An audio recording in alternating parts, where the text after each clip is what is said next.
generalmente el frío, también actividad física como el ejercicio, infecciones virales, bacterianas, y también puede haber trastornos emocionales y el estrés mismo, ¿no?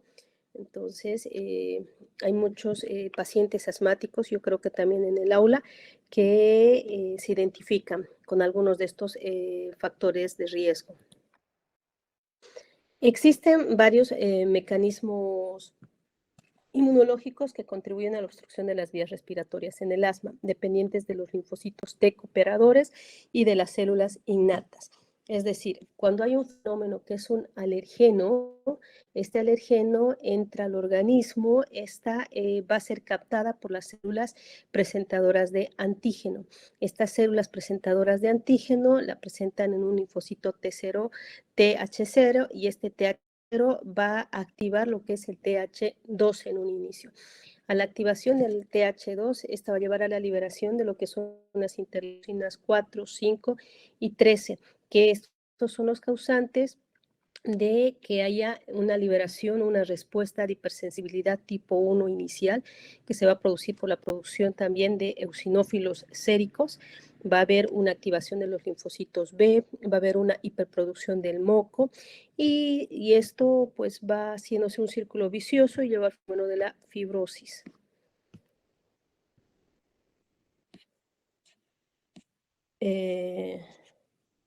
¿Me escuchan? Sí, doctora. Sí, doctora. Deme un minuto.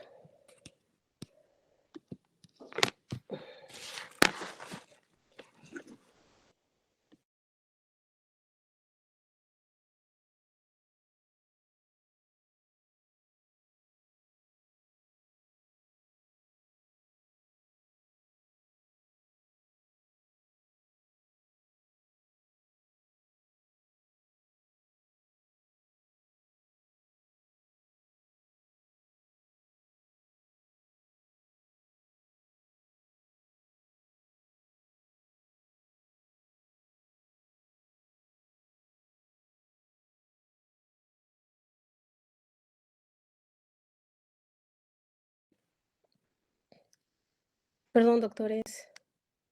¿Ahora sí? Hola, ¿sí me escuchan?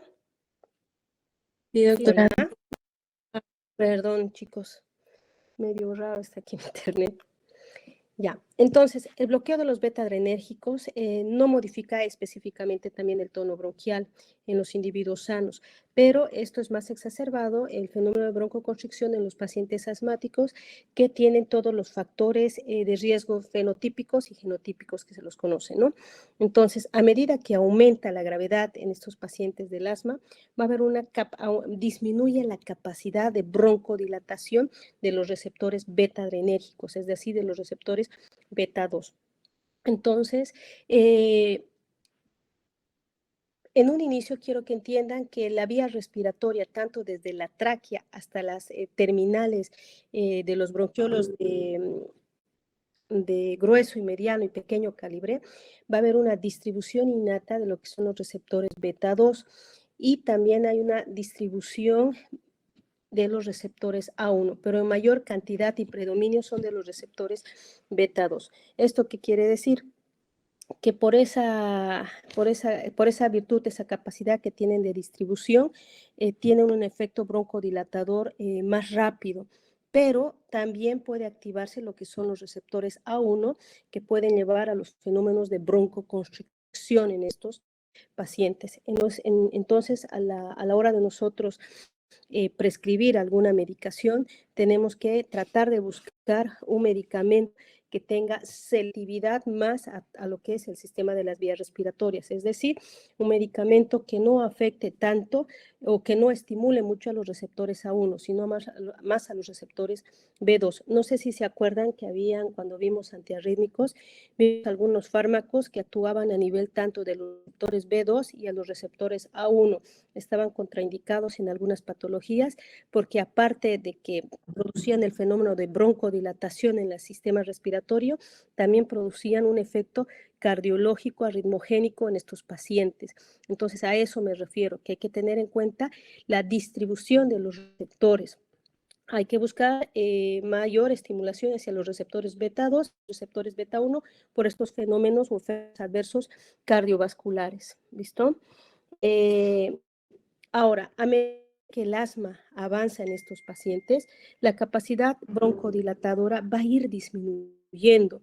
Y no es porque hay disminución del número de receptores, no, el número de receptores se mantiene intacto.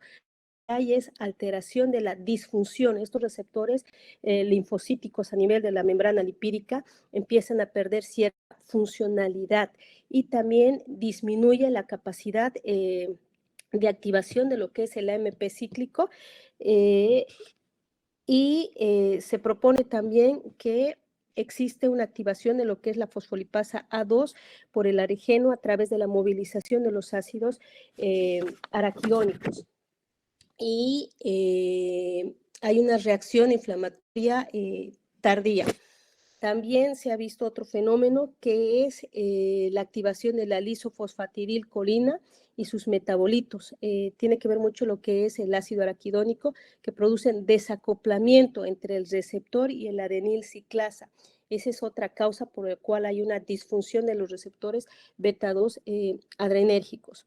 Los agonistas beta-adrenérgicos en sí van a relajar lo que es el músculo liso bronquial mediante la activación de lo que es el adenil ciclasa. Eso no se olviden, jóvenes.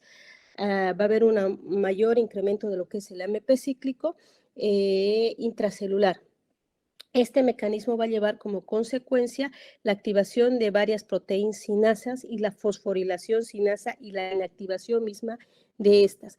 También va a haber un secuestro de lo que es la afinidad y el complejo de calcio, una enzima muy importante que tiene que ver aquí en lo que es la broncodilatación es la calmomodulina. Hay una alteración a nivel de lo que es esta calmomodulina. Puede haber un secuestro de calcio a nivel de los organelas, puede haber inhibición de la misma o incremento de la salida de lo que es el calcio. Esta fisiopatología es casi similar a la que se presenta tanto en el asma como en el paciente con EPOC. La clasificación de los fármacos antiasmáticos se clasifican en broncodilatadores, modificadores de la respuesta inflamatoria, agentes biológicos modificadores de la respuesta inmunológica, antagonistas de los mediadores, de los inhibidores de la fosfodiesterasa 4, inhibidores de la liberación de mediadores, los broncodilatadores. Como habíamos dicho en un inicio, el sistema respiratorio desde la tráquea hasta los bronquiolos de mediano, pequeño y gran calibre están distribuidos por receptores beta 2, ¿listo? Y también hay A1.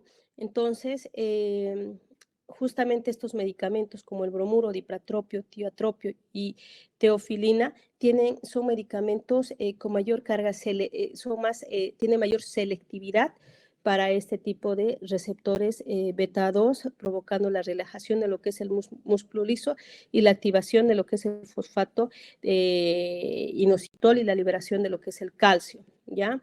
Entonces, la teofilina es uno de estos fármacos que se ha ido sacando del mercado, lo siguen usando, sí, pero se ha ido sacando por sus múltiples efectos secundarios, sus efectos cardiovasculares, especialmente arritmogénicos.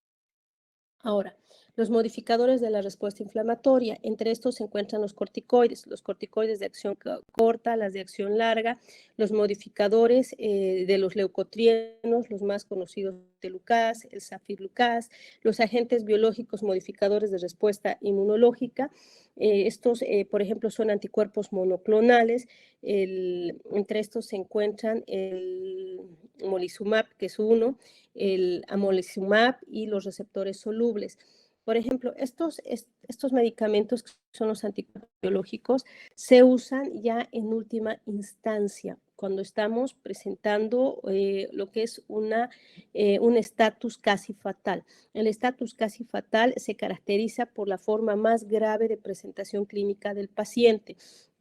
El paciente cuando llega al servicio de urgencias generalmente nos va a llegar con una sintomatología leve a moderada. Esta nosotros la clasificamos por una clasificación de la GINA, que vamos tomando en cuenta los signos del paciente, vamos a ir tomando en cuenta la emisión de palabras del paciente. ¿A qué se refiere? Generalmente estos pacientes en lo que es los signos vitales vienen taquicárdicos, vienen taquiméicos, en lo que es la emisión de palabras, muchos de ellos por la falta de aire no logran prescribir o realizar frases completas. Entonces, también tomamos en cuenta en el aspecto físico lo que es los usos de los músculos accesorios, supraclaviculares, usos de los músculos esternocleidomastoideos y también intercostales. Prácticamente, si el paciente cumple con todos estos criterios, estamos frente a un estatus asmático casi fatal y es una indicación de intubación o manejo avanzado de la vía aérea en estos pacientes, ¿ya?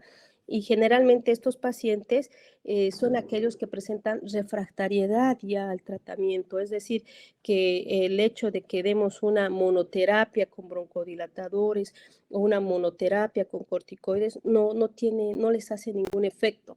Entonces, es aquí en donde nosotros muchas veces optamos por estos agentes biológicos modificadores de la respuesta inmunológica. La más proscrita es el amalizumab. ¿Listo? Aquí en Bolivia no lo he visto, pero desconozco si es que los neumólogos, los alergólogos ya lo llegan a manejar acá. Pero yo puedo comentarles que en el exterior sí lo usamos mucho estos pacientes, especialmente los que vienen ya con antecedentes de crisis o exacciones recurrentes que llegan a lo que es un estatus casi o estático casi fatal, ¿ya? Ahora, antagonistas, mediadores, inhibidores de la fosfodiesterasa 4. Aquí también, si se dan cuenta, los agentes, en los modificadores de respuesta están los antileucotrienos y aquí también antagonistas o inhibidores de la fosfodiesterasa 4. También se los clasifica a los leucotrienos. Lo bueno de estos medicamentos es que actúan directamente inhibiendo a las interleucinas. Si se dan cuenta, en una fase inicial de la hiperreactividad bronquial, lo que se produce es que el alergeno, ¿no?, nos va a ir, o las células presentadoras de antígenos nos va a presentar al alergeno y esta se va a convertir en un linfocito o en una célula presentadora TH2. Esta célula TH2 va a liberar las interleucinas. Si se dan cuenta, la respuesta inicial de la hiperreactividad bronquial inicia con la activación de la fosfolipasa A2 y la liberación de las interleucinas. Entonces, esta es la importancia. Entonces, esto es preponderante. Si se dan cuenta, los antileucotrienos en una fase de combinación en el tratamiento, no solamente dar monoterapia en estos pacientes, es decir, nosotros a nuestros pacientes vamos a cubrir tanto lo que es una fase aguda de hiperreactividad, lo vamos a hacer mediante los broncodilatadores, pero también tenemos que ver la parte de la respuesta inflamatoria. Entonces, una buena propuesta es, aparte de los corticoides, también se podría dar inhibidores de la fosfodiesterasa o se podía dar antileucotrienos. Ahora, la otra es los inhibidores de la liberación de mediadores, el cromoglicato y el nedocromilo también. Vamos a empezar entonces por los fármacos adrenérgicos. Como ya les había comentado, es abundante en el sistema del músculo lisobronquial, de la tráquea a los bronquios, de mediano pequeño calibre, el beta-2 adrenérgico. Esta va a ser pregunta de examen, pero también existe en cierta cantidad el A1. Por eso es que tenemos que tener cuidado al proscribir los medicamentos en el paciente para evitar la exacerbación o la estimulación de estos A1 y producir efectos cardiovasculares en estos pacientes. Entonces, el objetivo, ¿cuál va a estimular los receptores beta-2 adrenérgicos, producir la broncodilatación? No se olviden que aparte de que las vías respiratorias tienen músculo liso, también tienen vasos sanguíneos, entonces va a llevar a la vasodilatación. También va a llevar a la inhibición de la liberación de los mediadores, que en este caso también están las interleucinas, aparte de los leucotrienos, también están los eosinófilos y también estamos con glándulas mucociliares que va a llevar al aumento del aclaramiento mucociliar. Entonces, ¿existen receptores A1? Sí, en menor proporción, pero producen un efecto broncoconstrictor si existe un bloqueo. El bloqueo beta-adrenérgico produce entonces broncoconstricción en el asmático y va a llevar a una activación tónica beta-adrenérgica. A medida que aumenta la gravedad del asma, disminuye la capacidad broncodilatadora. ¿Esto a qué se refiere? Yo creo que los que son asmáticos se van a ir dando cuenta que cuando uno no tiene un tratamiento rígido, no tiene un tratamiento disciplinario con la enfermedad, se va a ir dando cuenta que en un inicio el salbutamol, que era un broncodilatador de acción corta que le hacía, va a ir incrementando los episodios de exacerbación y en un inicio que se ponía un PAF cada 8, cada 12 horas, ya no le va a hacer y estos pacientes van a ir escalando de broncodilatadores de acción corta a broncodilatadoras de acción más prolongada. Entonces, disminuye la capacidad broncodilatadora del agente beta-adrenérgico, a eso se refiere. Entonces, como habíamos dicho en un inicio, la capacidad de disminución de la broncodilatación de estos medicamentos no se va a deber a que va a haber una disminución de los receptores beta-adrenérgicos B2 jóvenes, sino de que hay una alteración, una disfunción a nivel de estos receptores beta-2. ¿Listo? La fosfolipasa A2, entonces, está en un inicio presentada por el alergeno a través de la movilización de lo que es el ácido araquidónico, va a estar vinculada a toda esta reacción inflamatoria y reduce la función de los beta-adrenoreceptores.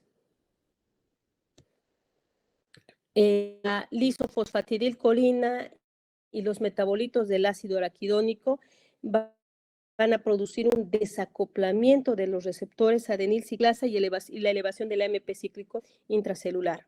La activación de la proteína sinasa 2 y la fosforilación de la sinasa de la cadena ligera de miosina también va a estar inactivadas. Y va a haber una disminución del calcio intracelular a todo esto. Y todo esto se va a deber porque va a haber una alteración a nivel de la enzima de lo que es, o mejor dicho, del complejo que es el complejo calmomodulina. Esta también es pregunta de examen. Existen fenómenos biológicos que ocurren en el asma bronquial. Aquí está un resumen de todo lo que acabamos de hablar. Entonces, el fenómeno del broncoespasmo que va a llegar a la hiperreactividad bronquial se va a deber más que todo a la liberación de lo que va a haber en mayor cantidad de bradicininas, va a llevar mayor liberación de histaminas, del PAF, de leucotrienos, de tromboxanos A2, que esta va a llevar a la liberación también de lo que es la fosfatasa 2, luego va a haber un edema de la mucosa, este edema de la mucosa va a llevar a mayor hipersecreción bronquial, esta se va a deber a la liberación también de estos factores. Va a haber una proliferación de lo que son los mastocitos, eso se ve ya en una fase inicial cuando se presentan los linfocitos TH2. Estas interleucinas, va a haber el 5, el 13, el 33 a mayor frecuencia. Va a haber infiltración de las células inflamatorias también. Va a haber secreción de la mucosidad, va a haber descamación. Esta descamación luego posteriormente va a llevar a la metaplasia epitelial a nivel de lo que es la vía respiratoria, los cambios estructurales epiteliales que finalmente terminarán en una fase de fibrosis. Los fármacos adrenérgicos de acción farmacológica. Los broncodilatadores de acción son los broncodilatadores de acción más rápida. Los principales efectos derivan de la acción B2, como habíamos dicho, de los receptores. Son la característica de estos medicamentos en sí, que se encuentran la adrenalina y la terbutalina en un inicio, tienen o son resistentes a la degradación enzimática, repercutiendo así en su selectividad, tienen mayor disponibilidad y tienen mayor prolongación de los efectos, ¿ya?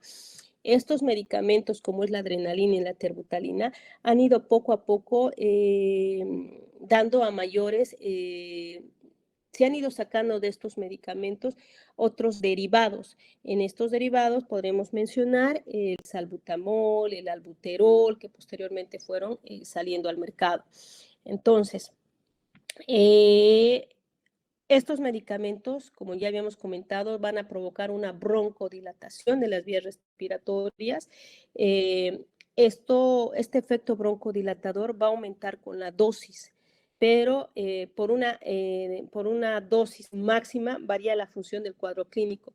No aumenta la intensidad, no va a aumentar la intensidad y el efecto, sino va a ir incrementando la duración del efecto. No inhiben la función de los macrófagos, pero sí de los eosinófilos pulmonares, ¿ya? Por lo que no modifican la respuesta en tratamientos prolongados alergenos. ¿Qué significa esto? Que estos beta-adrenérgicos de acción corta están indicados únicamente para las crisis asmáticas agudas, nada más. No están indicadas para un tratamiento para un tratamiento de un asma persistente, por ejemplo, para un tratamiento de un asma nocturno, por ejemplo, solamente para un tratamiento o una crisis en una etapa aguda. Esto va a permitir una mayor exposición a los agentes desencadenantes ambientales con el consiguiente inflamación bronquial. Por lo tanto, se ve la importancia de asociar la medicación con un antiinflamatorio. ¿Listo? Entonces, ¿qué significa esto? Aparte de darle mi broncodilatador al paciente en sí, que puede ser el salbutamol, la terbutalina o el albuterol, puedo asociarlo a un corticoide en bajas dosis o puedo asociarle a un antileucotrieno para ir viendo lo que es la respuesta modificadora de la inflamación. El problema relevante se observa en la medicación, como ya hemos dicho, nuevos agentes de acción ultralarga en los pacientes asmáticos deben asociarse a glucocorticoides, como habíamos dicho. Entonces, no se recomienda la monoterapia en estos pacientes, sino la monoterapia dual o bidual o triple, perdón. Cuanto mayor es la selectividad a los beta-2 adrenoreceptores, menor va a ser el efecto taquicardizante. ¿Listo? Y arritmogénico B1, tras un determinado efecto broncodilatador. La selectividad de los efectos beta-2 sobre los beta-1 tiene un índice terapéutico, es decir, aumenta considerablemente, tiene mayor biodisponibilidad y distribución a nivel de lo que es la vía inhalatoria, ya que se consigue mayor concentración del medicamento en la pared de las vías respiratorias que la que se obtiene por vía endovenosa. Por lo tanto, si queremos tener un efecto rápido en el paciente, se recomienda la vía inhalatoria en estos pacientes. Hay varios medicamentos que llevan a la taquicardia por varios motivos. Uno de estos es el salbutamol. El salbutamol es un broncodilatador de acción corta, como ya habíamos comentado, pero lleva el efecto adverso de la taquicardia en estos pacientes. En la UTI, por ejemplo, se puede usar lo usan muchos colegas de forma profiláctica, es decir, aquellos pacientes que ya están sedados, intubados, ya hacen fenómenos de bradicardia. Muchos de los colegas ponen a estos pacientes con salbutamol por el efecto de la taquicardia que presenta. ¿Listo? Este efecto de la taquicardia se produce por dos efectos. Habíamos dicho que el salbutamol tiene una gran biodisponibilidad, ¿no? Entonces su mecanismo de acción es rápida. Este fenómeno va a llevar a una vasodilatación, va a llevar a un fenómeno de hipotensión y esto va a llevar al efecto de una taquicardia refleja. Por eso se debe a la taquicardia. Ahora, otro mecanismo es de que la selectividad B1 va a ser solamente relativa y la dosis suficientemente elevada va a producir otro efecto B1, que es la taquicardia. Y otra razón es porque el corazón existe una pequeña población de receptores beta-2 que también son estimulados y que también provoca lo que es la taquicardia. Entonces, el receptor beta-2 no es preponderante solamente del pulmón, también hay receptores beta-2 en el corazón. Propiedades farmacológicas, pues aquí vemos el bambuterol, por ejemplo, que es de acción corta, tiene mayor distribución el receptor beta 2, pero también tiene beta 1, lo que significa que puede tener tanto efecto, no solamente pulmonar, también puede tener un efecto cardiológico para tomar en cuenta. El clenbuterol igual, el fenoterol igual. Si se dan cuenta, casi todos los beta-adrenérgicos de acción corta tienen cierto efecto beta 1, ¿no? La duración, el bambuterol, por ejemplo, es un broncodilatador de acción larga, ya que tiene una duración hasta de 24 horas.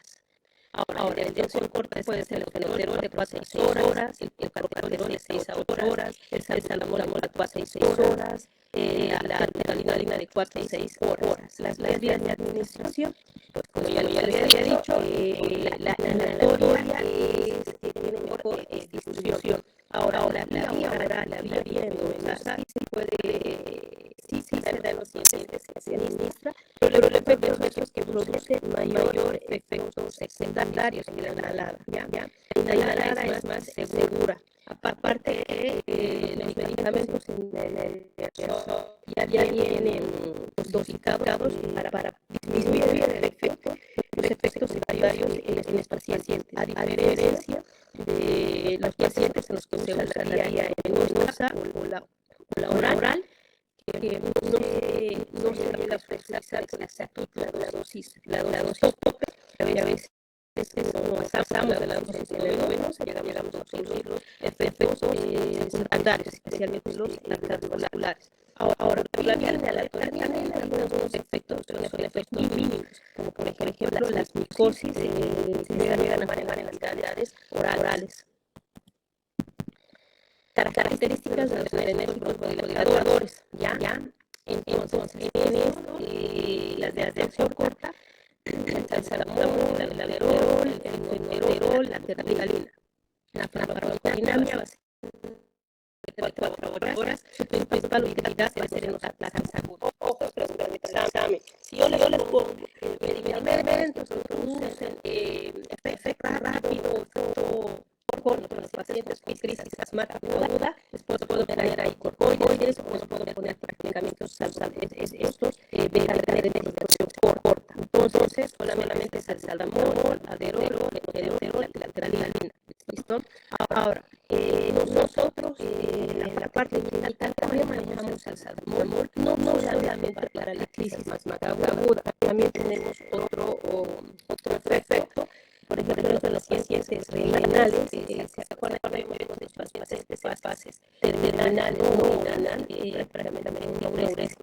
Entonces, no llega la eliminar el potasio. El salbutamol nos da la redistribución del potasio en estos pacientes. Entonces, lo usamos también una medida antihipercalémica. En estos pacientes que tienen hipercalemia, están ya bloqueando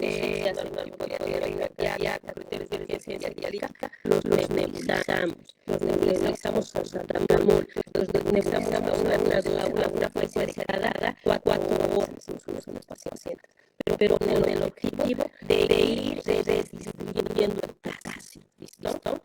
Porque el salbutamol lleva a la hipocalemia. Si el paciente renal está con hipercalemia, nosotros podemos llevar para el paciente renal, ¿no? Entonces, eso también es preguntar examen. Los beta 2 selectivos de larga acción, el salmeterol, el formoterol, todos vía inhalatoria. Durante más de 12 horas de debilidad del asma nocturno. Y también se usan los pacientes con EPOC. Los antagonistas beta-adrenérgicos altamente selectivos de duración larga, estos de una duración larga que pueden durar 24 horas, tal vez un poco más, son el encaterol, el carbapenem, el melderol, el aldosterol y el aldosterol. Bien, tienen una duración de más de 24 horas al administrarse. Estos medicamentos son una terapia que es totalmente complicada, como la modalidad de un inicio. En un paciente asmático no hay monoterapia.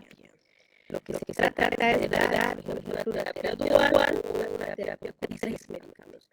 Medicamento que broncolate para ir la irregularidad, un medicamento que controle que es la respuesta inmunológica. ¿Listo? Las reacciones adversas son consecuencias de la adenina igual a la relación con la dosis y la vía de administración. Con la vía de administración, ¿por qué? Habíamos comentado que la inhalación es más segura y es la que produce menos efectos adversos, a diferencia de la vía intravenosa y de la vía oral. Todo esto va a llevar a una disminución del todo una vasodilatación. Esto va a llevar a una modificación de la distribución de flujo sanguíneo pulmonar y el cambio de la relación-perfusión. Este es lo que trata de la relación-perfusión. Son los famosos shunts que llegan a formarse. Son espacios muertos a nivel de lo que es la vía respiratoria y esto lo podemos ver también por el ventilador mecánico. Aquí no son grandes rasgos. Se explica. A mayor cantidad de shunts o es la dilatación en la ventilación-perfusión, es decir, una buena ventilación, una vasodilatación, la lleva a la hiperperfusión. Esto va a llevar a una disminución de la concentración de la presión arterial. Sí. Es decir, si el paciente se encuentra hipertenso debido a la vasodilatación, llega a cargar los ventiladores, los niveles de O2 van a bajar. Entonces, a eso se refiere. En estos pacientes, lo más frecuente es que va a haber un tromboncino y de extremidades.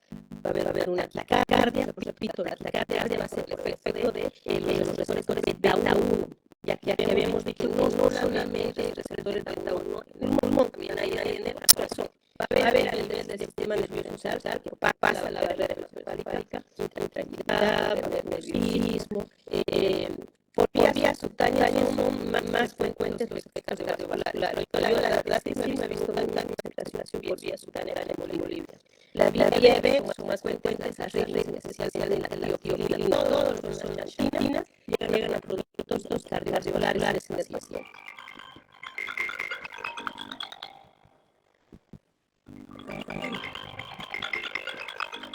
Deme un minutito, por favor.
no podía cargar, era de la terapia.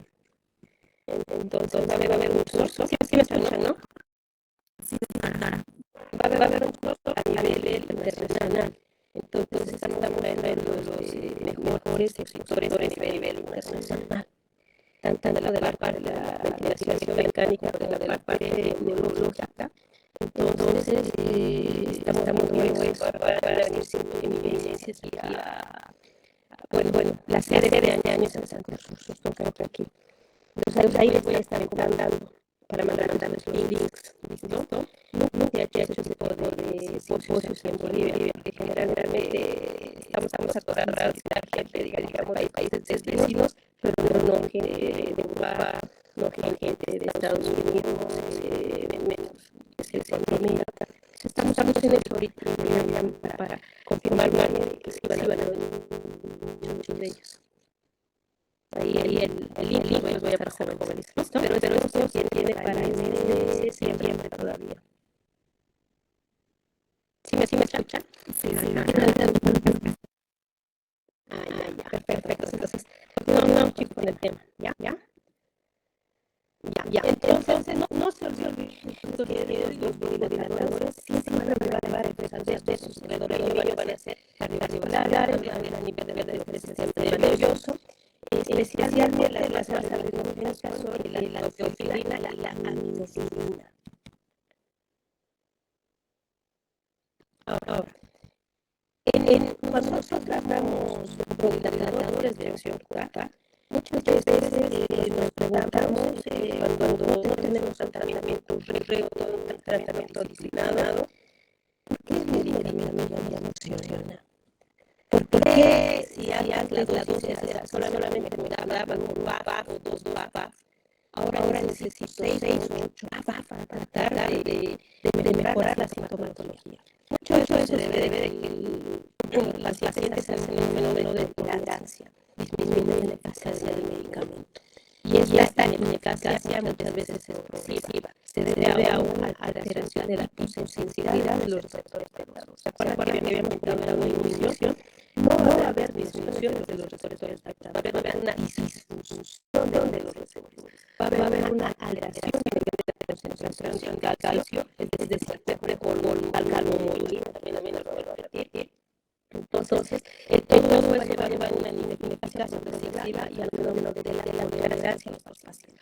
Por eso es que estos pacientes necesitan un tratamiento bien riguroso, un tratamiento bien disciplinario y evitar la monoterapia de nuestros pacientes. Si se han dado cuenta, toda la carga de las manos no solamente es la hiperactividad, se tiene también o está asociado a fenómenos inflamatorios, ¿no? Entonces, siempre hay que dar un medicamento broncodilatador, el medicamento que la respuesta inflamatoria, ya sea los nutrientes, ya sea corticoides, también, ya sea un modificador biológico, como habíamos comentado, pero un caso ya severo, con un estatus asmático casi fatal. Ahora, interacciones de los broncodilatadores y asmáticos con los fármacos. Las interacciones farmacológicas, muchos de estos, por ejemplo, tienen interacciones con sedantes, anestésicos halogenados, los antidepresivos físicos. Casi la mayor parte de los medicamentos en la farmacología hacen efectos secundarios antidepresivos físicos. Y también pueden afectar variantes. Entonces, cuando ustedes se acuerdan de los vivos antiarrítmicos, tocamos el tema, por ejemplo, del bisolol. Algunos medicamentos estaban contraindicados a los pacientes asmáticos. El efecto no solamente tienen efecto estimulando los receptores beta-2, también estimulan los receptores beta-1. Y el efecto de la estimulación de los receptores beta-1 también da proporción en estos pacientes. Entonces ya se hace cierto grado de interacción farmacológica. Ahora otros, hay que tomar en cuenta también que es la digoxina. La digoxina también tiene una reacción farmacológica. Muchos de estos medicamentos van a lograr darles el espacio nuclear de lo que es el programa. Ahora, ¿se acuerdan que vemos el ejemplo del salbutamol? Por ejemplo, el salbutamol lleva la hipocalemia, se usa como una medida antihipocalémico o hipocalémico hacia con enfermedad renal.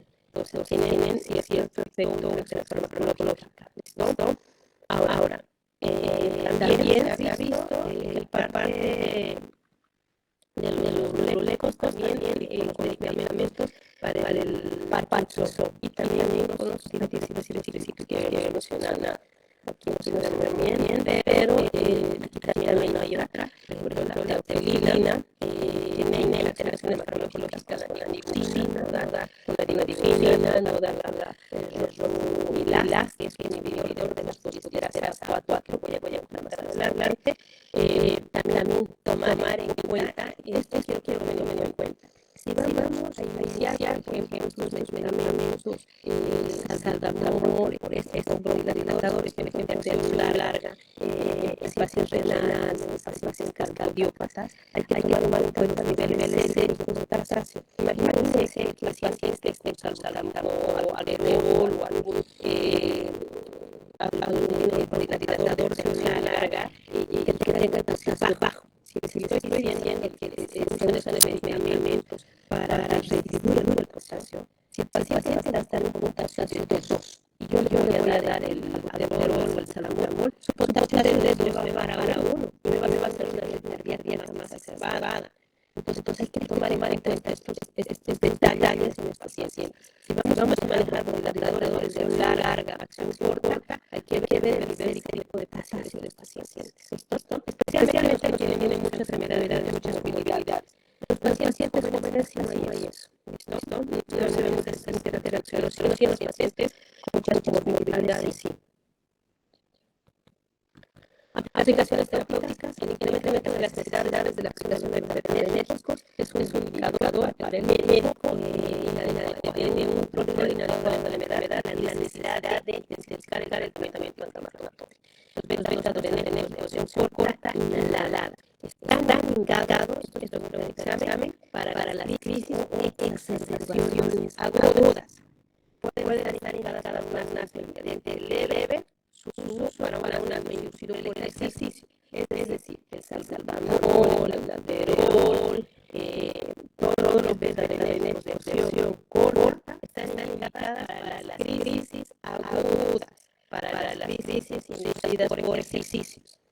Los beta-bloqueadores de acción prolongada ya no están indicadas para las crisis, sino para el tratamiento ya de las crisis asmáticas persistentes. ¿Listo? Y las crónicas. Los beta-bloqueadores de acción prolongada han sido utilizados en terapia adyuvante a los corticoides, se les ha comentado una terapia igual para prevenir los síntomas a largo plazo, especialmente para prevenir el asma o el asma inducido por el ejercicio. La asociación de salmeterol con morderol, que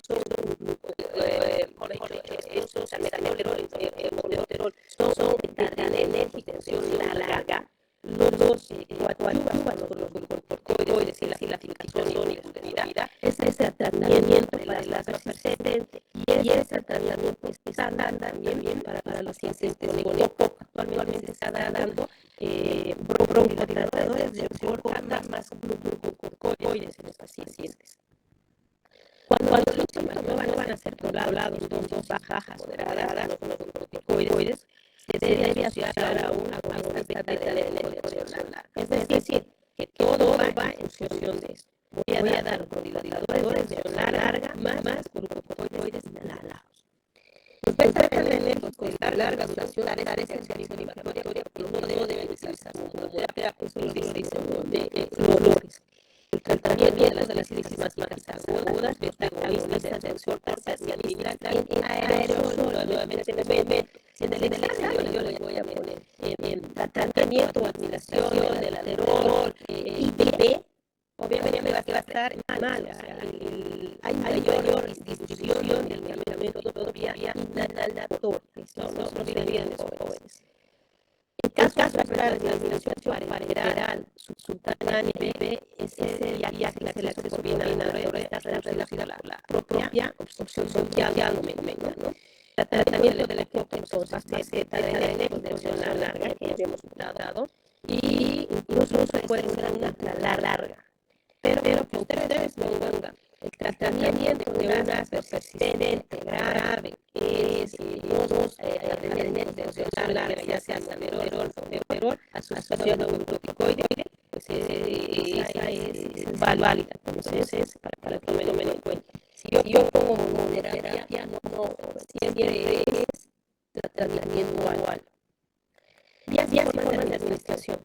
La forma principal, mucho depende de esto. Para que el medicamento sea efectivo, mucho depende de la vía de administración del medicamento.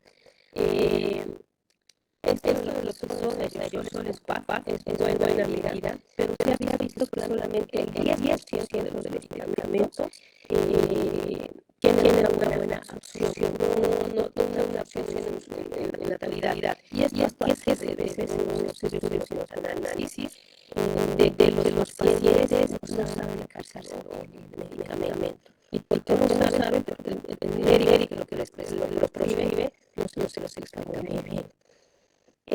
Cuando nos venga un paciente más con la consulta, nosotros tenemos que agarrar el dispositivo, nosotros tenemos que enseñarle al paciente cómo tienen que introducir la boquilla, la válvula, cómo tiene que presionar la valva, le tiene que viajar el medicamento antes de la administración del VAP, todo eso. ¿Ya? Lo mismo en los vaciadores. De hecho, conseguí aquí un aerosol en el vaciador y vamos a hacer el ejercicio.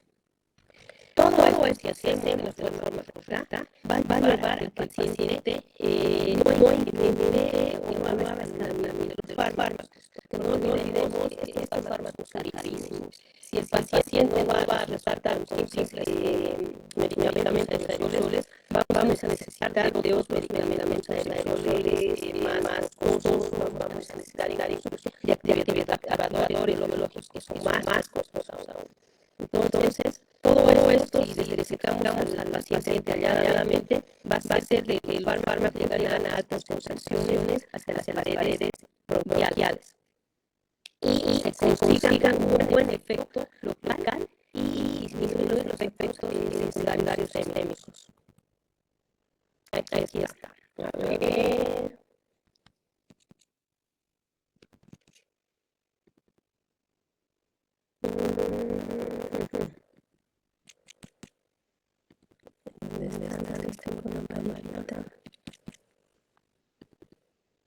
Aquí está.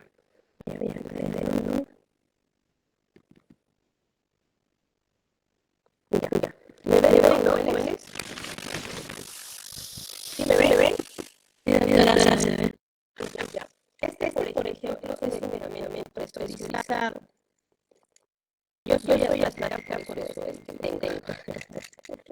Mire, este es un medicamento especializado, sirve para los medicamentos cápsulas. Son medicamentos, por ejemplo, el cortiotropio, ya vienen encapsulados. Lo bueno de esto es que lo puedes abrir y lo puedes introducir las perlas de cortiotropio aquí. Los introducos y aquí en la parte inferior hay como alfileres que cuando los cierras, el medicamento se pulveriza. Entonces, ¿cómo se hace esto? Explicación no es para que ustedes tengan la consulta.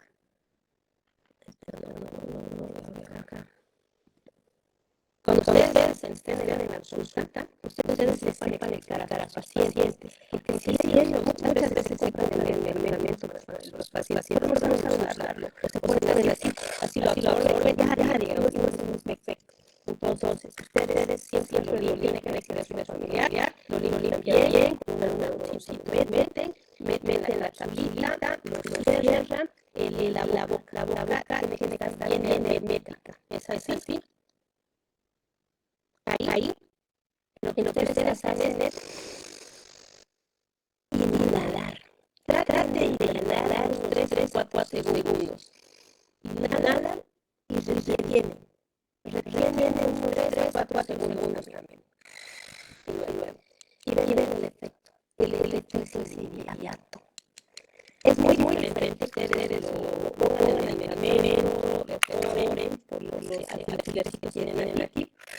Es muy diferente. Es una mala técnica, por ejemplo. Haciendo ese tipo de técnicas, ustedes van a lograr un buen efecto de medicamento. Ahora, hay otro. Estos somos aerosoles.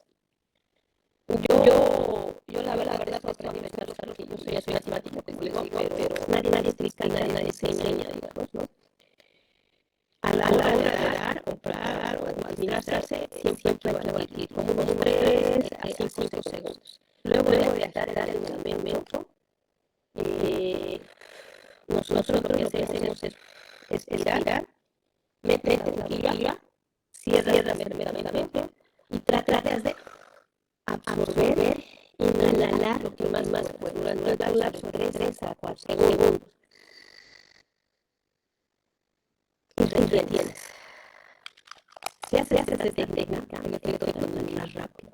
No es solamente meterse y ya, no, también es cargar el medicamento.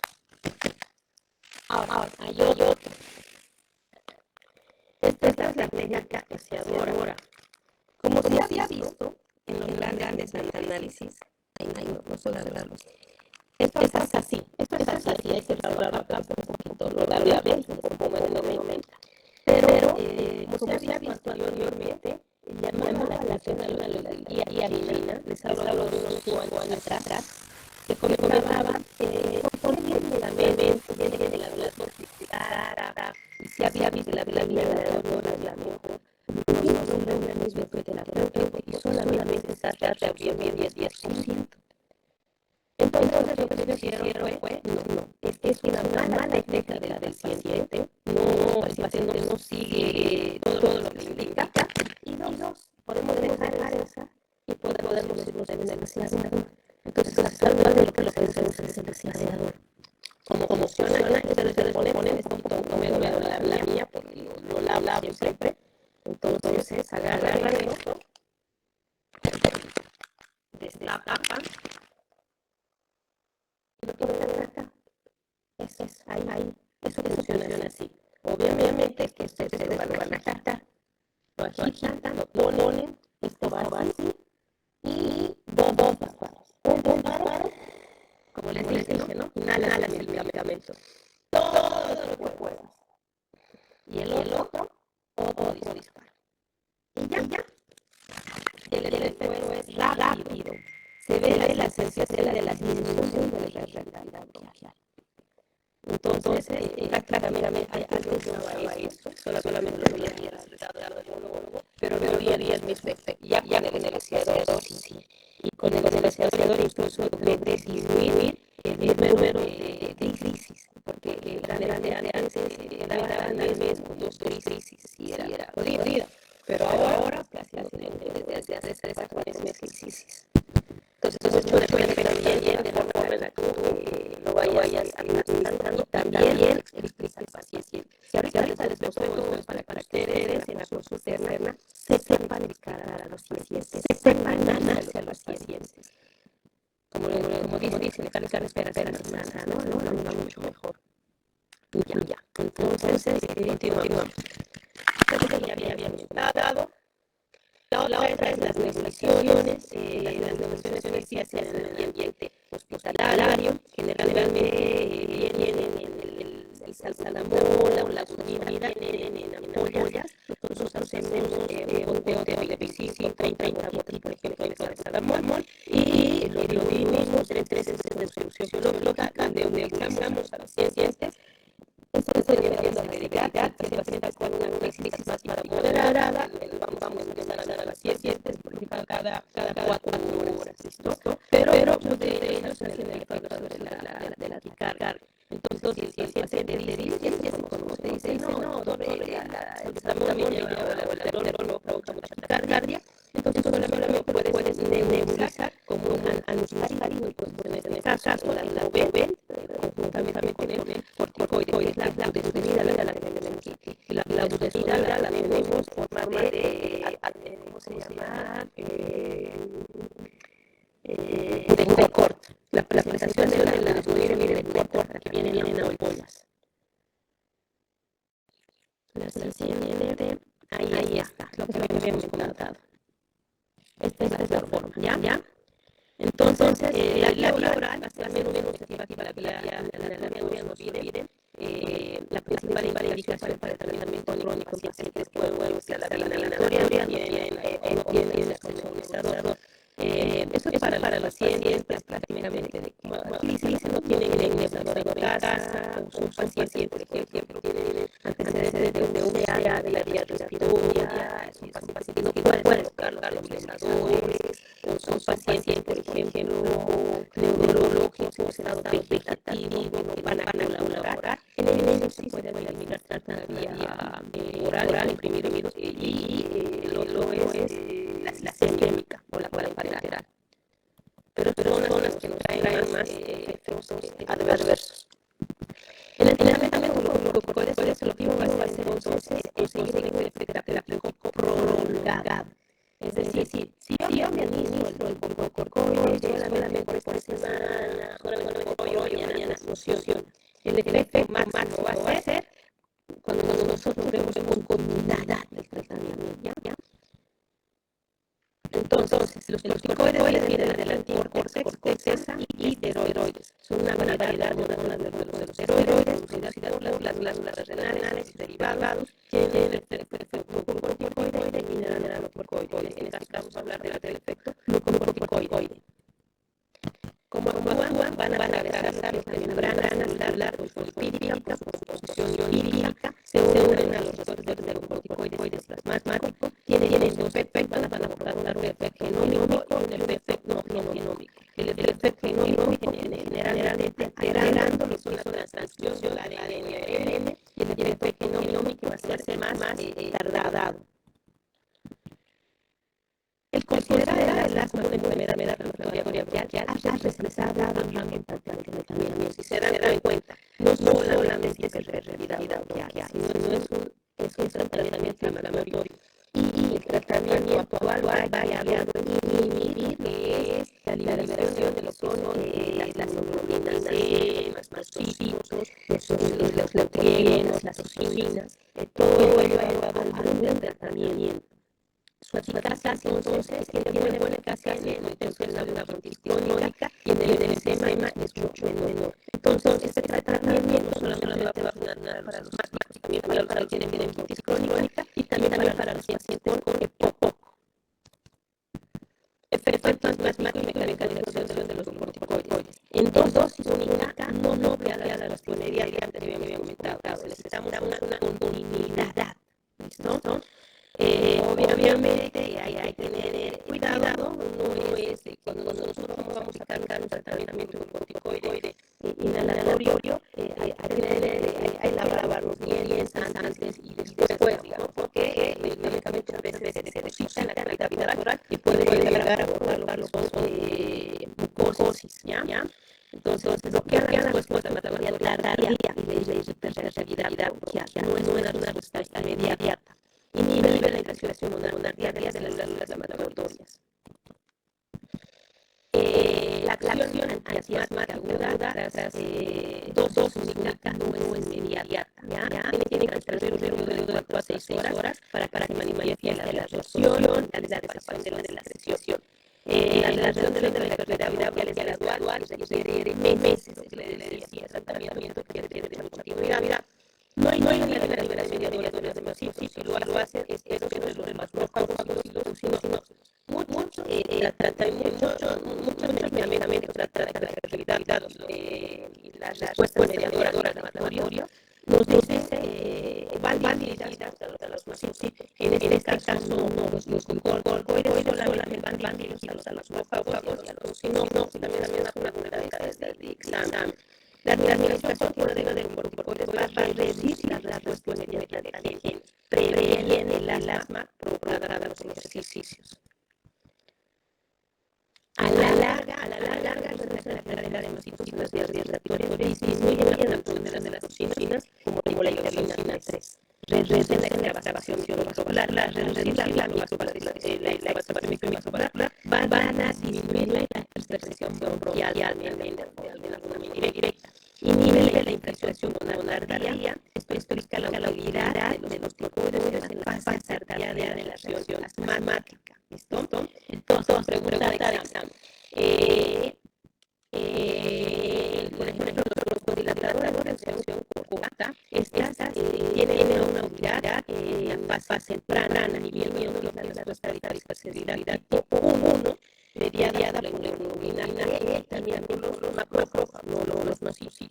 En cambio, los glucocorticoides tienen una actividad más en la fase tardía y estas van a inhibir los macrófagos y lo que son los eosinófilos.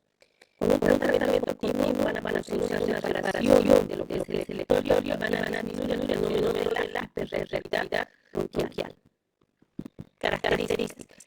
Los corticoides van a movilizarse por vía hepática. El prototipo, la glutamina, ya les decía, son marcas de sensación comerciales de Jorge en Bolivia, la glutamina y créanme que lo usaban mucho. Yo veía, por ejemplo, cuando yo llegué de México, estaba también la ola de COVID y ustedes saben que los pacientes hacían SRA, que es insuficiencia respiratoria severa, aguda, y los trataban con la BIM. Los trataban con la BIM y los trataban con salbutamol. Pero ahora este fenómeno fisiológico no solamente es provocar bronquiolizaciones en el paciente, que va a aliviar los síntomas, también viene con combatir la respuesta inflamatoria. Y el Atroben también provoca la bronquiolización, pero no le damos al paciente un medicamento que modifique la respuesta inflamatoria. Entonces, en este caso, yo decía, pues el corticoide y solamente van a la vía venosa. Y ya fue cuando hablé ahí con los SAE, nos distribuyen muchos medicamentos y les decía, allá en México se conoce la vulnerabilidad pulmonar corta y ya les empecé a mostrar. Y me dice, sí, ahora no lo usan nadie, son pocos los que usan solamente los neumólogos. Entonces la forma de sensación ahí había sido el pulmonar corta. Justamente viene apoyo de los neumólogos que nunca había sabido usar, pero créanme, el pulmonar corto creo que es lo mejor que prácticamente se ha podido usar a los pacientes que somos asmáticos. Alivia muy la sintomatología, pero siempre cuando seamos muy constantes y continuos en el tratamiento. Ahora, las bebidas asmáticas de la betamethasona, la betamethasona, porque ya viene en el ciclo de grasas para perforar y eliminarse, tienen una actividad de 15 horas. La duración del efecto pulmonar es de 6 a 8 horas. La iclesonide, que es otro fármaco activado por las ceras pulmonares, tiene muy altos efectos sistémicos. Pero que ustedes respondan la betamethasona, la benzosamida, la fluoxetonide, que son los más frecuentes, pues es bien. Parámetros farmacokinéticos y farmacodinámicos va a depender de la tasa de relación sistémica, el volumen de difusión de la vía habíamos dado, no es lo mismo darle a una análisis aguda que el jefe, digamos, se llegue a realizar en los primeros 30 minutos durante las primeras 4 horas, a darle un prodilatador de larga, como por ejemplo el norterol, que también habíamos dicho que la vida de acción es de 24 horas, 24 horas. Entonces hay que tomar mucho en cuenta eso. Si el paciente está en una crisis aguda, severa, pues le vas a dar broncoadilatadores de acción rápida. Pero si el paciente ya se conoce una asma y ya para el tratamiento de mantenimiento, tú le vas a dar broncoadilatadores de acción larga más con cosas. Hay que tomar en cuenta también la vía del metabolismo, todos estos glucocorticoides de vía hepática. El tipo de dispositivos no fue ya inventado, no es lo mismo, digamos, que yo solamente el electrodo, yo le estoy dándome en el espaciador, ¿no? El efecto de el espaciador va a ser una vía. El tamaño de las partículas también hay que tomar en cuenta.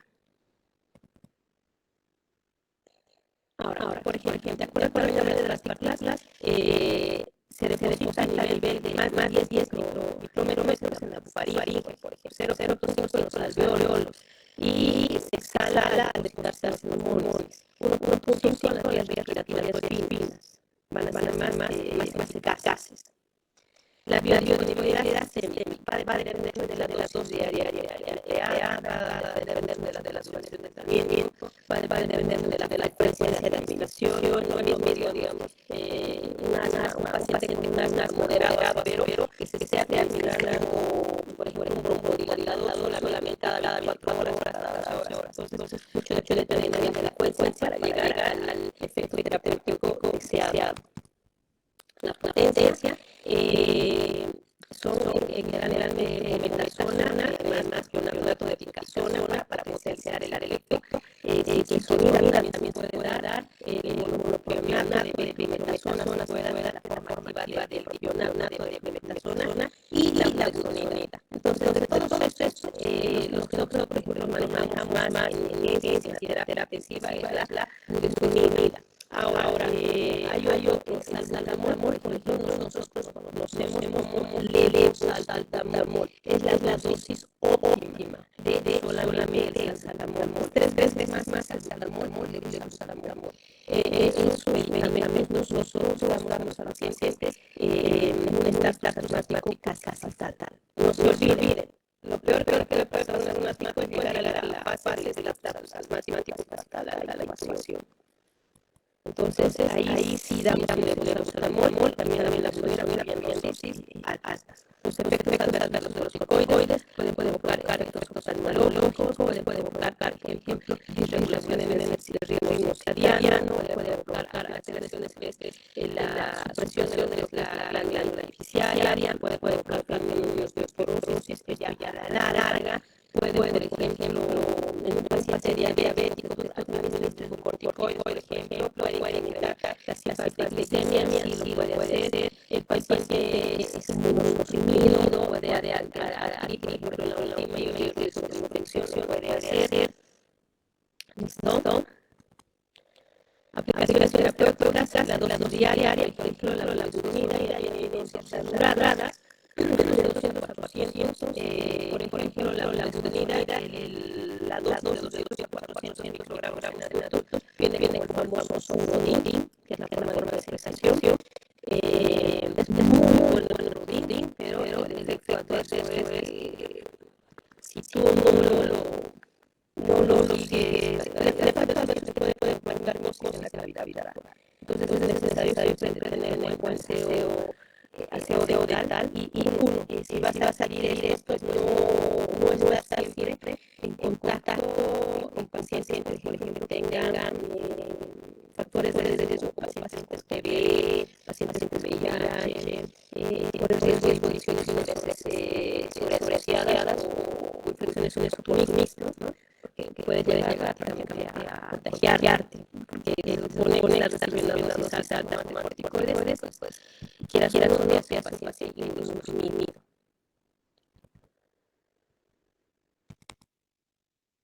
Chicos, me dicen la hora que me estoy pasando.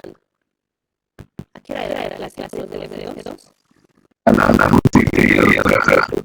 Ya vamos a tener. Tiene una acción inflamatoria local, entonces supondrá la inhalación hepática, pocos efectos sistémicos, acción inhibe los 3 días de su activación. Es la piedra angular para el tratamiento de las lastas de introducción al hígado a finales de la década de 1970, no se olviden.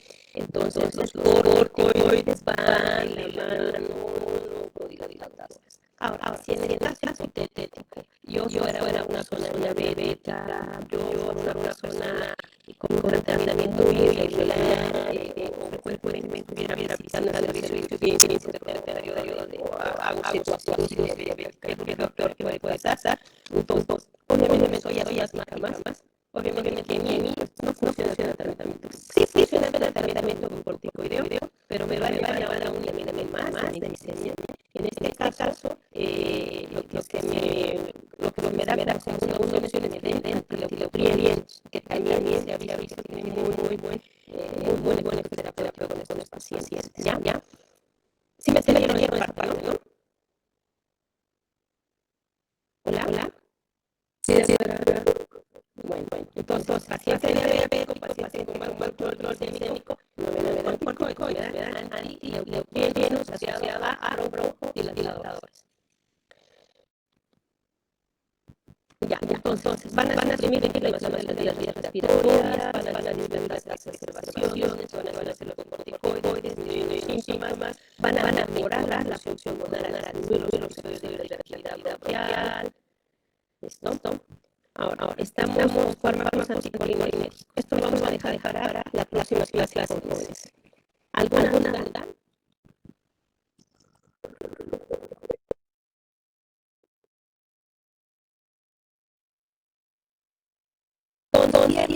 Con cierta precaución. Si el paciente va a estar hospitalizado en un y está haciendo una asma capital, en el asma capital le han dicho que prácticamente medicamentos ya no hacen efecto, son pacientes que llegan mínimamente o algo así. Hay unos pacientes que son, por ejemplo, diabéticos, tienen el control de la glicemia. Si estuviera bien una glicemia de 600, 400, primero va a controlar el efecto de las acidosis. Y si se remite, obviamente el médico tiene más experiencia y si él cree que el paciente pueda mejorar, aplica el corticoide. Pero sobre todo es manejo de un. En el contexto de pacientes, digamos, en la consulta con ustedes, y sea un paciente, ya tiene que valorar eso. Si el paciente es diabético, si el paciente es más controlado, si el paciente está con glicemias mayores de 200, 110, 120, no le den corticoides. ¿Por qué? Porque los corticoides también incrementan los niveles de glicemia. Entonces, si ven que su paciente es así, opten por darle un antinutriente para evitar que la glicemia se les pare. A la hora de la consulta externa, ustedes tienen que analizar todo eso al paciente. Ver que el paciente sea responsable, ver el paciente haga sus cruces. Es como, por ejemplo, ¿se acuerdan de la clase de anticoagulantes que vimos? Y en la clase de anticoagulantes dijimos, el rivaroxaban, el laxaban, medicamentos carísimos. Para el paciente son muy buenos medicamentos, son carísimos. Entonces, lo mismo ustedes tienen que preguntarse aquí, cuando llega ese tipo de pacientes. El paciente controlará la glicemia, si no controlará la glicemia, yo quiero verlo de verdad aquí en una semana, dos. Le doy a los nutrientes. ¿Sí? ¿Alguna más, chicos? Ahora otra cosita más. De los broncoadilatadores, los más tratables que se usan también para pacientes renales, vuelvo a recalcar, es una medida anticalemia que se usa para grabar los niveles de potasio. Por eso que los pacientes renales nosotros los revisamos cada 4 horas. Los revisamos salvamol puro. ¿Listo? Entonces, cuando hay pacientes renales, pacientes cardiológicos, y están en la crisis de broncoasma de respirar, vean los niveles de potasio antes de iniciar los broncoadilatadores. Porque imagínense, si estaban con potasio de 3 con el salamol baje a 2 o a 1 trincacho, el paciente se hace arritmias cardíacas, pero le va a hacer la hipocalemia.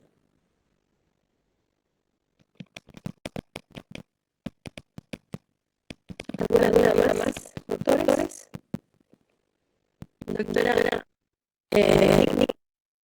de hecho, al podido de una buena visitar la venta y cuando tenía, no sé, no siempre en farmacias muy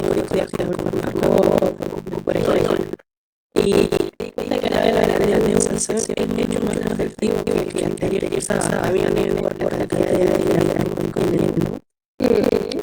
Porque exacto, porque el que usaba era del 0,5 y el que otro es del 0,25. Ahora, ¿sabes dónde lo puede preparar? Aquí en San Juan de Dios. Hay varias farmacias, ¿eh?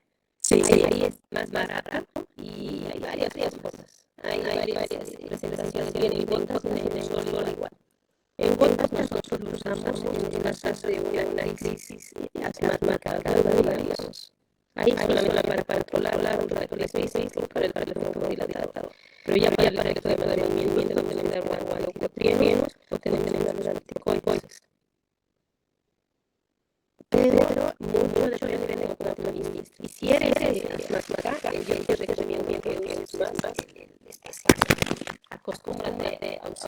vaciador. Eso prácticamente va a dar la vida. Y ahorita de hecho lo tengo y es mucho mejor eso. Eso también es bueno. Pero ya les había quedado como en el no es una de los ya. ¿Alguna pregunta más, jóvenes?